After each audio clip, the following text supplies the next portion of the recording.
Hello and welcome to second part of this video tutorials series. Now you can see I have created a folder in my documents. Just create one folder here and you need to install Visual Studio. So this is Visual Studio installed. Now I'm gonna let's go to File and New Website, not New Project, New Website. Select the language to be C#. Use the framework you want. Don't select ASP.NET website, it will create too many folders and confuse you. Select a blank website and then browse where you want to save.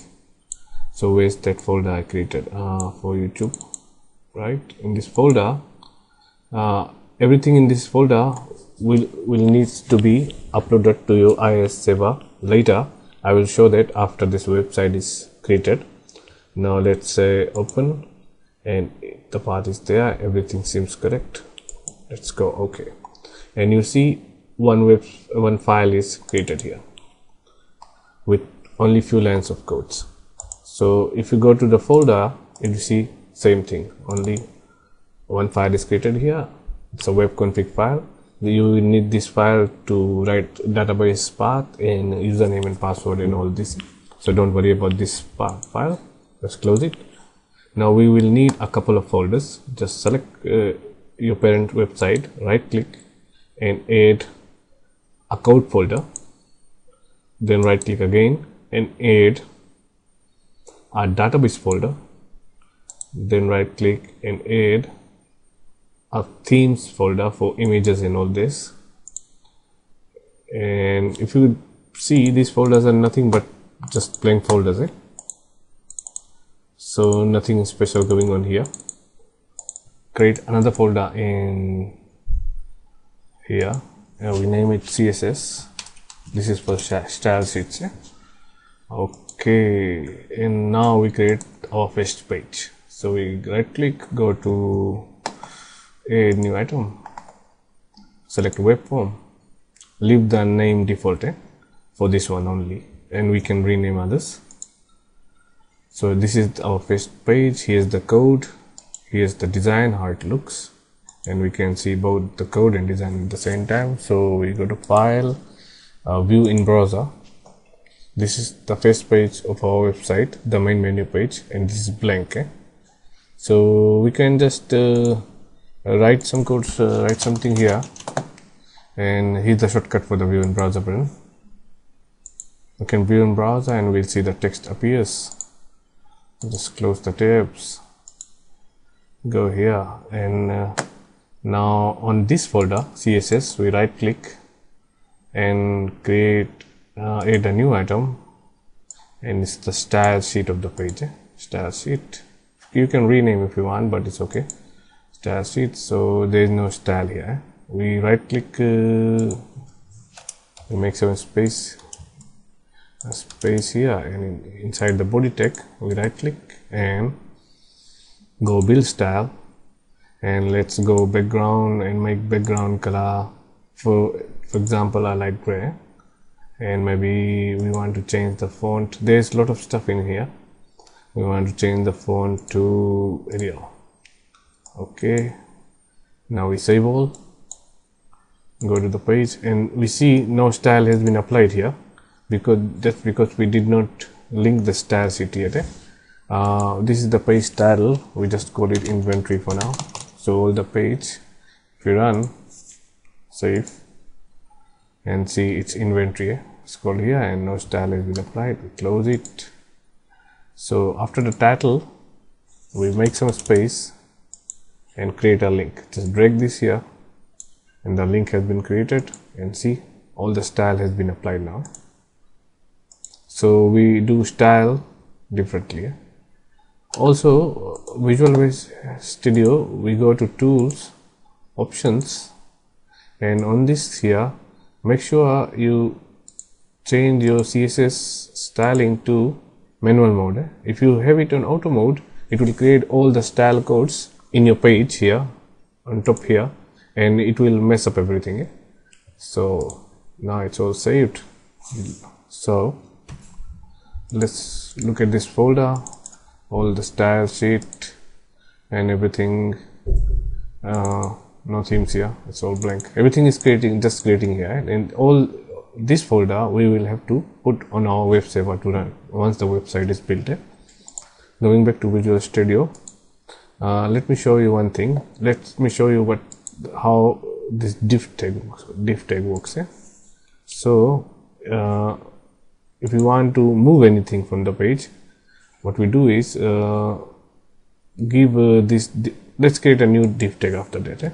After this, I think there's a shortcut in HTML. Just bring it over here. Now div tag is created. Inside this, we make a space. We double click ID, and then we do a equals open break. ID is mover, Mr. Mover. Let's do I don't know, Mr. Mover. Mr. Mover like that. Close commas. So nothing happens. So inside this Mr. Mover, it says make a space here, right? Inside this we write some code, moving area. So this moving area, but it's not moving. So we go to style sheet. Now we copy this name, Mr. Mover. Copy. Go to our style sheet, which is open over here, and then we make a pound sign and then paste the name of the div tag, and then open bracket. The space and line doesn't matter, and inside between this we right click, build style, go to position, make an absolute position, and maybe 100 width, 100 right, 100 from the top, and 100 from the left. So we do OK, and you see everything applies. Save all, and you see Mr. Mover has moved to the right position. Now if we move it or resize it, you will see all the codes, like it's 70 by 61, gets updated dynamically here. So that's how we move stuff around the website. If we go, one last thing, if we go and go to build style and go to font and maybe change font color to red, font size to large. Okay, see everything, styles, all style are done here, and it's all applied, and you can resize to fit, go to preview, and you understand how we style the web. So in your style sheet, just get rid of all this style, so it's blank now, and then paste in this type like this. So this means we don't have extra pixels anywhere on the page, and we control everything. Otherwise maybe some hidden pixels will show up here and there.